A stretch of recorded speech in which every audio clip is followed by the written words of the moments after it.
All right, hello everyone.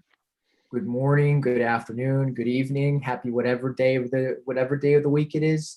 In the USA, it's Thursday, April 22nd. Over there in Japan, it's already tomorrow. So wherever you are, hello. My name is Nim. I am our technical evangelist here at Kintone. I'm joined by my colleagues Genji and Will. Hey, do you guys want to say hello? Hello, hello. Hello. And we've got some very exciting content for you today. As usual, we're going to keep it a little bit on the fast and casual side as we test out these live streams. So if you're just joining in with us today for the first time, go ahead, drop in the chat where are you joining us from. If this is not your first time, do the same thing. Drop in the chat where are you joining us from, and we're happy to have you. You may or may, I'm not sure how familiar you are with Kintone, but Kintone is a no-code, low-code tool for building what we call apps. You can imagine like a lightweight database. And you can do lots of cool stuff with Kintone. And today we're going to use it not for its typical job with business operations folks of building and managing day-to-day operations and workflows. We're going to do some more of that coding, heavy lifting, that nitty gritty fun stuff that if you're a software engineer or a developer and you're just looking to, crack your teeth onto something interesting, we've got something good for you today. So where do we start? Well, we start with plugins. Okay. So what you're seeing over here, I mean, it makes sense. If you're thinking databases, then you're thinking tables. And that's exactly what we see over here. We've got an example of an expense report.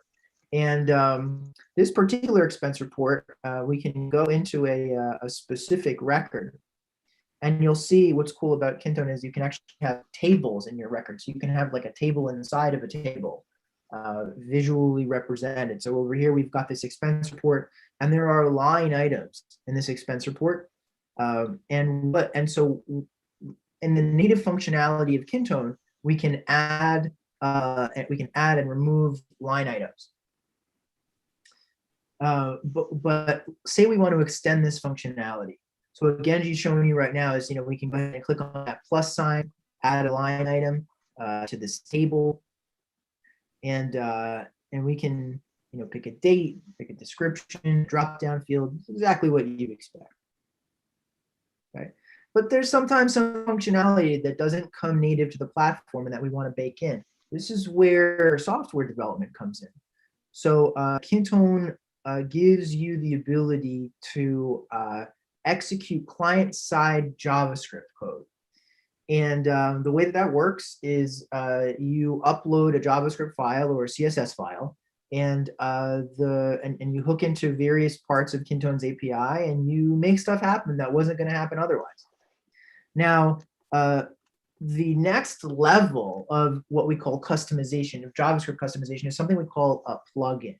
And you can imagine a plugin as like an extension that you can, if you are allergic to technology, or maybe if you're not a coder, you can install a plugin very much like a Google extension, Google Chrome extension, and then you'll have like a settings page where you can modify changes to the whatever plugin it is that you've installed. We are going to work with an existing plugin today called the Table Utility plugin, and I know Genji's like ready to show us what it does. So basically, this Table Utility plugin, what it's going to do is it's going to take these line items in this table inside of this record, and it's going to order them. It's going to put them into sequence. So you see these fields that are currently disabled from being edited on that left-hand side underneath the column order. Well, currently they don't have any information in them, but as soon as we save that record, it's going to drop in a 1, 2, 3, 4. This is exactly what we see. Now let's go ahead and edit this record again, and we'll see that 1, 2, 3, 4, those values have been automatically populated into those into the cells in that column, basically.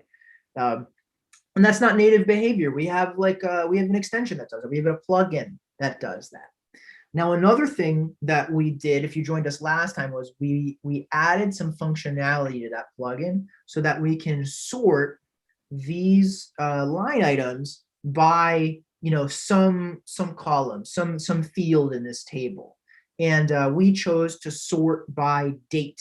So as soon as Genji hits that sort button, by the way, that's a button that we added last time, and you see that the line items in this table have been automatically sorted according to what we've what we designated. Let's go ahead and hit the save button over here. Okay, so that's the cool stuff that we did last week, but we didn't really show you kind of like the man behind the curtain on how and why that happened. Now the thing is, if you've got a regular JavaScript customization on Kintone, if you need to make any changes to it, you're going directly into the code. If you've got a plugin, you're going to be dealing with the settings, which means that somewhere along the line, you've got a settings page that you're interacting with, which Genji is. Go ahead and let's take us to go ahead and take us to the settings page for the table utility plugin. We're going to go ahead and we see this table utility plugin listed in our list of plugins. We're going to go ahead and we're going to change the settings. And you see we've got this page over here. Now, again, this is not native functionality in Kintone. Somebody added it, and then we installed the plugin. And what we're going to do today that's super exciting is we're going to go behind this page and see how did it get created, because somebody needed to build it. And we'll show you how plugins get packaged inside of Kintone so that they can just be installed and Kintone can recognize them and make sense of the data of the code that's in them and then present a page like this. So you'll notice, first of all, I just want you to put in the back of your head, there's this area over here where we see row number, button location, sorting preference. Genji, can you go ahead and highlight that whole area over here between row number and all the way down to, yeah, exactly, all that area. That area is like our special special canvas that we're going to create the page in. And so we see there's some text over here. We've got these 4 different drop downs. Yeah, exactly, Genji. Thank you. Genji's opening up the developer console, and this is all stuff that we're going to be showing you how it got built. Right. So things to think about, right, before we go in. First of all, the obvious, maybe the not so obvious, but let's take a look. Right. So we need HTML. We need something that says we've got these elements on this part of the page. We need CSS, right, so that it looks pretty and that the styling it matches the styling that Kintone has. And then we need some kind of JavaScript that's going to interpret the selections of our drop downs and be able to save them in some kind of a configuration that then outside of the settings page, when we're inside of Kintone in the appropriate record pages or the list pages that we will do the right thing with it. We'll be able to summon that configuration that we've chosen over here and do the correct stuff with it. I also want to make a quick note. You'll see on the left-hand side, we've got a table utility plugin. There's a little image over there. And then we've got details version 1. So all of that stuff, that image that needed to come from somewhere. And so we're going to go ahead and hop into VS Code, and we're going to take a look at how we got this plugin settings page. And so if you're following along with us on GitHub, Genji has uploaded excellent GitHub resources, so you can play with this on your own. There'll be plenty for you to check out as an exercise. And what Genji has just opened up right now under the one starting point folder is a typical plugin. It's the directory structure. It's the skeleton of a typical plugin. So Genji, can you just let's just take a quick look, sort everything under that source folder, right? CSS, HTML, image, JS, manifest.json, and plugin.zip. That plugin.zip file is ultimately, that's the packaged file. That's the stuff that we upload into Kintone, and Kintone will, once it's uploaded, Kintone will look inside of that plugin.zip file, and everything in that source folder is what it will see. Okay, it'll see a CSS folder, it'll see an HTML folder, it'll see an image folder, it'll see a JS folder, and it'll see manifest.json. that manifest.json file is the first place that Kintone goes to because it tells Kintone where to find the things that it's looking for. Genji, let's open that up real quick. Okay, and you can see over here, we are telling Kintone how to parse this, this plugin.zip. You'll see desktop. What is that? That means for the behavior that we're executing on the desktop, you can find it over there. That icon that I was talking about, that cute little table icon, this is the location for that icon, so Kintone knows where to find it and what to do with it. The config, that's what we're going to be talking about today. This is where you find the HTML. This is where you find the JavaScript, as well as any relevant libraries that we're going to use and we're going to lean on in order to build what we want to build. The CSS, it's the same thing. We've got these boilerplate CSS files that Kintone will use in order to make things look pretty. And then we've got required parameters. This tells Kintone this defines for Kintone what the required fields are inside of that plugin settings page that have to be chosen in order for the settings page to be saved. And then we've got the name, we've got the description, and a home page where we could always click through this and be taken to the home page. So this is how Kintone knows where everything is. What we want to focus on today is how we've built that config page. So actually, let's go first to config.html. Okay, the first place for our code is going to be the HTML. We want to make sure we've got all of the elements exactly where we expect them. So what we're seeing over here, I'm doing a little bit of a bait and switch because I showed you the finished version, but we're actually in the starting version, if I'm not mistaken. So this is what our starting version looks like. Actually, remember I said, hey, look for 4 dropdowns. We actually don't have 4 dropdowns over here. Let's take a look at what we do have. We have a form, we have a select state, we have some, we've got a label. Okay, we're looking for a number, the row number field. Please define for us what will be the dropdown that will act as that row number field that we will then populate with values. And we can see that over here in that select statement. That's where Genji has parked his cursor. And let's scroll down some more. And we're looking, there's a button over here that says, this is where we can cancel and this is where we can save. Genji, let's go back to the Kintone plugin settings page. And let's see what's, oh, perfect, yeah. We're switching a little bit in between the start and the goal. So this is the HTML that we're seeing right now. Okay, we've got one drop down. This is where we define where the auto numbering happens, and then the save and cancel. This is exactly what we're expecting. Genji, let's go back to VS Code, and let's open up the config.html for the goal. So we can start comparing back and forth.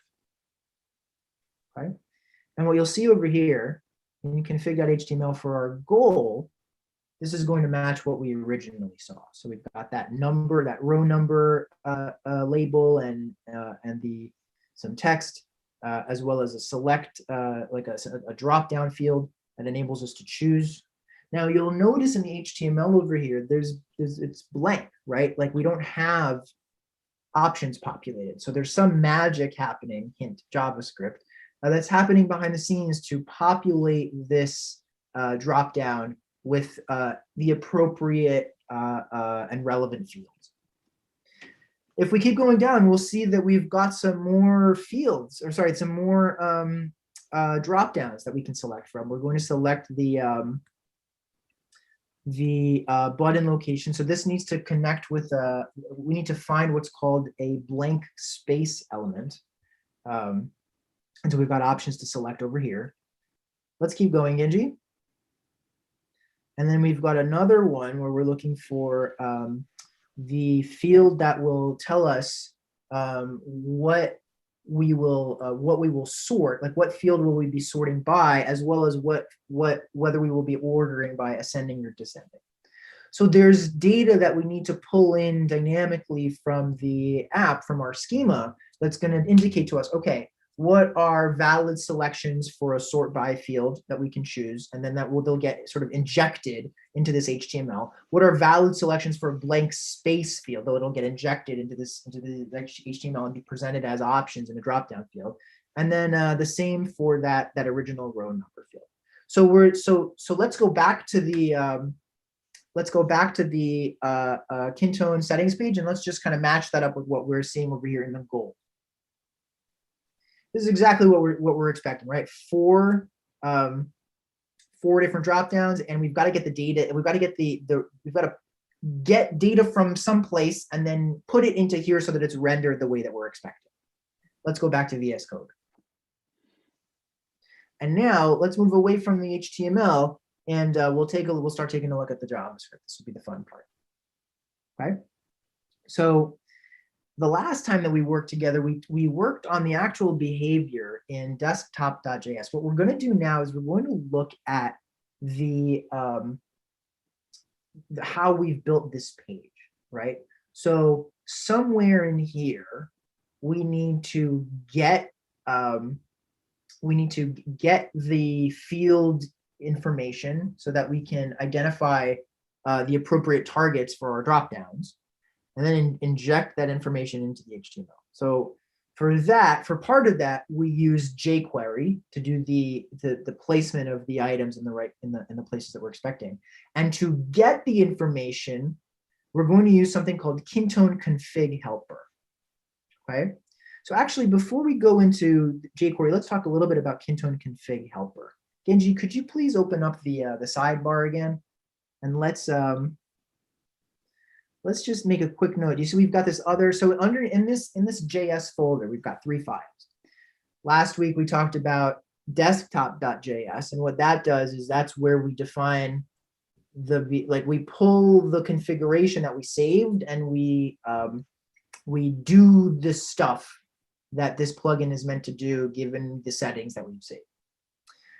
The config.js is where we set up the behavior for that settings page, and Kintone config helper is what's going to help us interact with the data schema to understand, okay, I've got all these different kinds of fields in my Kintone app.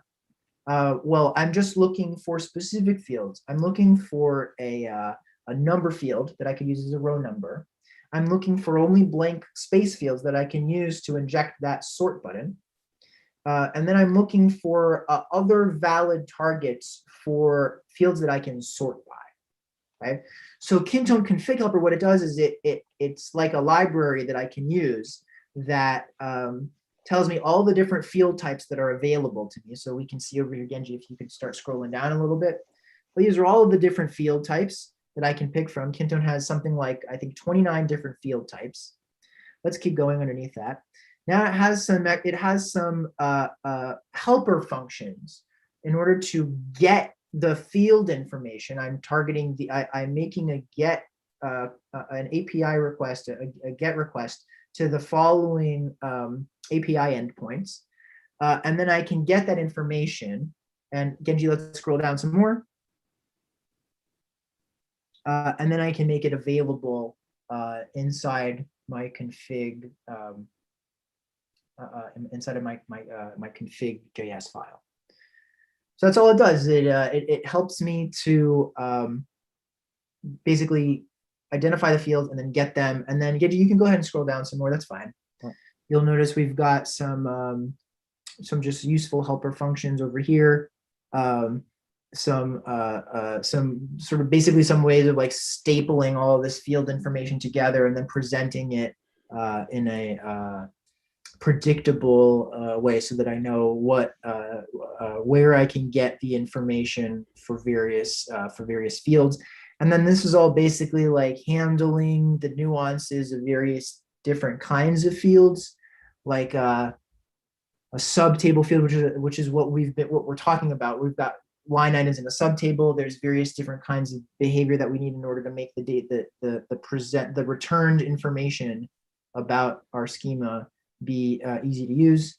And you can keep going down. These are just various other helper functions to make sure like I'm getting all the fields, I'm getting them, I present them in the right format, and I'm validating them, and so on and so forth. The thing is, just checking that, when you're building out your plugin files, you don't really need to sort of understand like everything inside Kintone config helper. It's just you're using it like a library, if I understand it correctly. You're 100% right, Will. Thanks for adding that in. Yeah, folks, I'm explaining this so you're getting like a really in-depth understanding of what it's doing and how it's working. But frankly, all you need to know is you throw it in, it'll save you some work. And the work that it'll save you ultimately is the kind of repetitive work that anybody, typically like anyone who's building a plugin will almost certainly need. You'll need some way of interacting with the schema and pulling an understanding of the fields that are available to you so you can target the right ones with, and save your configuration appropriately. That's it.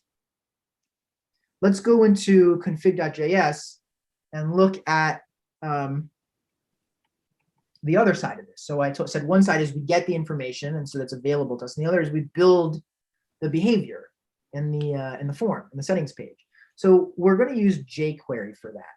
And I'm curious, how many of you have used Jquery before? Jquery has been around for a very, very long time in the web development world. It is like an old school tool, and what's really incredible about it is that when it came out back in, gosh, I remember using Jquery. It was probably like 2000 and maybe like 2009. Yeah, well, it's old. And It's been there for a long time. Yeah, and I probably wasn't even on the cutting edge of it at that point when I first touched Jquery. What it does basically is it's like it shortcuts writing of code, which is essentially what many libraries do, right? With Jquery, I could take Jquery makes it very easy for me to select things on a page, on a web page. So in the past, I might have needed to use document.select element by ID, and then or select element by class name, and I have these like long and convoluted ways of picking specific elements off of an HTML document. What Jquery does is it says, hold on a second, we're going to make this easy, okay? We're going to create a function called the Jquery function, and you just tell us the element that you're looking for in there, or you give us criteria to find elements, and then all of the elements that are a match, we will present to you, okay? Well, that Jquery function got shortened, so instead of saying, Jquery, and then you pass in the parameters, we use a $sign instead. So just so you know, by convention, whenever you see something like these $signs, like $form equals $parentheses, like on line 9, that's just saying like we're using Jquery over here, and it's picked up a form, or it's a variable, the value of which is essentially like the results of a Jquery function. In this particular case, we are pulling out a class called JS submit settings. So anything that matches that class JS submit settings is going to be the value of $form. Same thing with that class JS cancel button. And then this select name, this is finding a particular select element that has the name JS select number field. Let's quickly go to config.html and find the select statement. So not statement, the select element with JS select number field. Select JS select dash number field. There it is. Here we go. That select element. That's the name attribute. This is what we're identifying. Let's go back to config.js, and we're going to do that again for four of these other dropdowns. Now over here, we're just handling some regular expression behavior. Let's skip that. And then ultimately what we want to do is we want to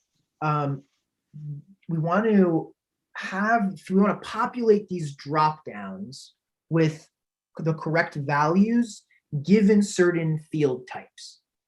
So the behavior that we've got over here that we're starting on line 26 is we're going to summon Kintone config helper to help us get the fields that we want. And then once we do that, well, depending on the kind of field it is, we want different things. If it's a spacer type field, like we see on line 30, then we're going to add options. We're going to add items that you can select in the dropdown, which will have a particular value, and the text will look a certain way. Okay, and we're going to pick that off from Kintone config helper. So this is the place where we take the data that we got in Kintone config helper and we transform it into injectable drop-down options. So that's if it's the spacer field. If it's a table field, then we're going to do something very clever. Okay, so these table fields. So we want to pick like a we could pick different tables, and different tables might have different number fields in them. So we need some unique identifier of like a table number field combination or a table date field combination, so they can all be different. And so what we're doing actually on line 39 is we are concatenating the unique value of the table, what's called its field code, with the unique value of the specific field, the specific field's field code that we're looking for. Okay, let's scroll down. Here we're handling some behavior. And so there we go, right? Once the document is ready to go, we're going to do some things. So first of all, for that number select element that we had picked off with Jquery, we are going to populate that dropdown with all of the different eligible number fields. Okay. The same thing is going to happen with on line 56, that sort by button. We're going to pick off all of the eligible spacer fields that we can choose to inject a button into. And then that same thing with sort by. We pick off that sort by dropdown, and then we can, whether it's a text field or a number field or a date field, all of those are eligible to be selected and to be sorted by. All right, so what do we do now? Well, when we push a button, when we push the save button, so ostensibly at this point the user has they've loaded the page and the dropdowns have been populated, and now the user has picked the dropdowns, picked the options in the dropdowns that are relevant to them, and now they're going to hit a save button. So something needs to happen. We need to save this configuration somehow, and this is how we do it. Okay, we're going to create an array called config. And ultimately, let's skip to the end over here. What's going to happen is we're going to populate a bunch of values in that config, and then we are going to save the configuration with a special, don't go anywhere, Genji, on line 81 with a special method called Kintone.plugin.app.setConfig. SetConfig will allow us to save the settings. Now, if you notice, Kenji, let's scroll all the way up to the top of the page. You'll notice that on line 8, we've gotten the config. So what happens is if this is not our first time in this plugin settings page, we've likely saved settings before, and we would expect that we would be presented with our previously saved settings. So actually line 8, what it's done is it's gotten the previous config, which then gets put in appropriately. It gets rendered appropriately. Now on the bottom where we were at line 81, that's where we create the config to save. Let's scroll up just a little bit, and let's see how we've built out that config. Scroll up just a little bit more. All right, terrific. So we've got this config array, and it's got number and button and sort by and sort order, and these are the values of those. What we've done is we've for that number select element represented by $number, we're picking off the value. So we're guaranteed to have like a nice clean string that we can save and reference later. The thing to understand about the when you're saving the config file, the config settings, that they're saved as a string. You're stringifying any object, any array, all that, it's saved as a string. So what we're doing over here is we're making sure that that behaves exactly the way that we expect. And then e.prevent default, that just means that you know, when someone on that submit button, we're not going to do the standard click action. We're going to create a specific behavior on click that is not the same as what a typical clicking a submit button would do. Okay, and so then we go ahead and we're now formatting this information so that it's clean. We're picking the table field code, the number field code. We're setting the space field code. We're setting the field to be sorted and the sort order, and then we save that configuration. Let's scroll down a little bit more. And then we've got the cancel behavior, which is when you hit that cancel button on click, we're gonna leave this page and we're gonna go to a different page. It'll be to the plugin list.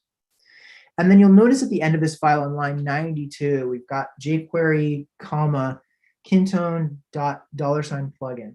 You might be wondering, what is that? Well, let's just keep that in mind and let's scroll all the way to the top of the page. And you'll notice that this whole file is essentially written inside of an immediately invoked function expression. Now, why do we do that?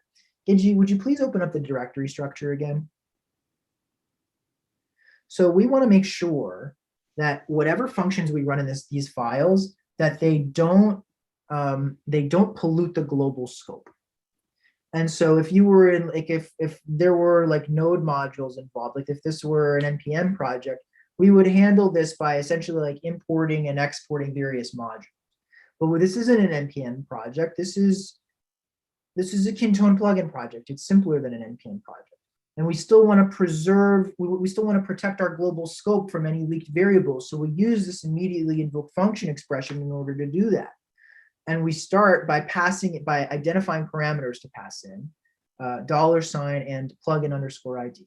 Plugin_ID is always, we're going to always pull that from the environment, because this plugin code is being run inside of a bigger environment. That bigger environment will give us a unique ID for this table utility plugin.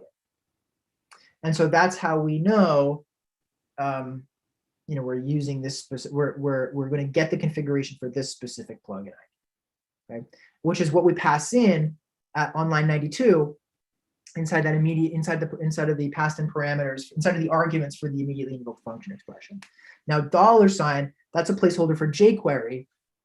And what we've done is we've on line 3, we've indicated jQuery.noConflict.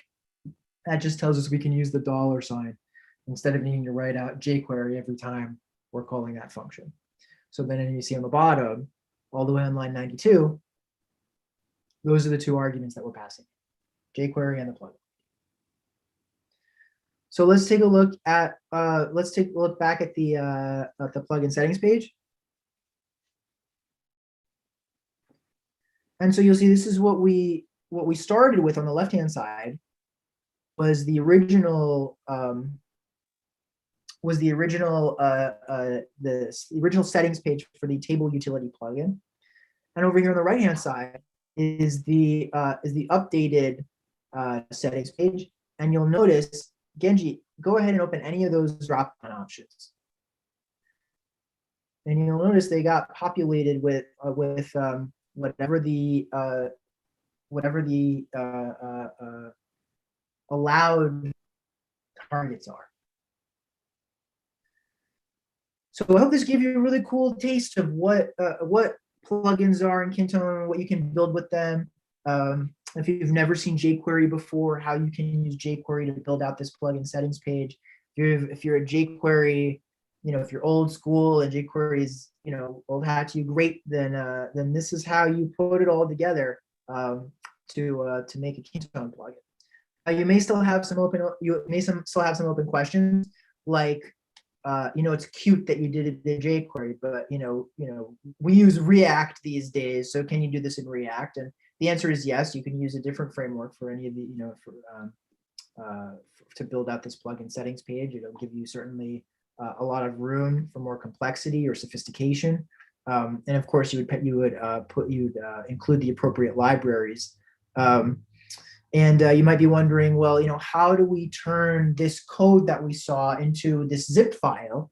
And that'll be a lesson for another time. So hope we'll leave you here, hopefully satisfied with some more clarity on how this plugin settings page got created, and hopefully hungry for some more answers to questions about how this happens soup to nuts. All right, awesome. Well, I just want to thank everybody for hanging out with us tonight. We're looking forward to connecting with you again. When's the next time that we're going to see these fine people? We have a LiveCoding Part 3 coming up in May 14th. May 13th. You're in Pacific Tokyo. time. If you're in Tokyo Tokyo, it'll be May 14th at 10 a.m. But if you're on the west coast of the United States, perhaps close to this red bridge behind me. Actually, I think it's Vermilion. It's a Vermilion bridge. In any case, it'll be May 13th at 6 p.m. Pacific time. If it would be. And then we also have our April workshop for React and REST API on next week. Yeah, so if you haven't put that on the calendar already, go right ahead. And Genji, where could people go to learn about these events? You could check us out at meetup.com/Kintone-developers, or visit us at developer.kintone.io, and you'll be landed to our homepage where we have API docs and everything you need to know about customizing on Kintone web database platform. Awesome. Hey, Will, anything else? Genji said it all. So if you can visit those sites, you'll know where to find us on live streams. I think that's a great sign off. All right, everybody. Thank you very much tonight. Genji said it all. Bye-bye. See ya.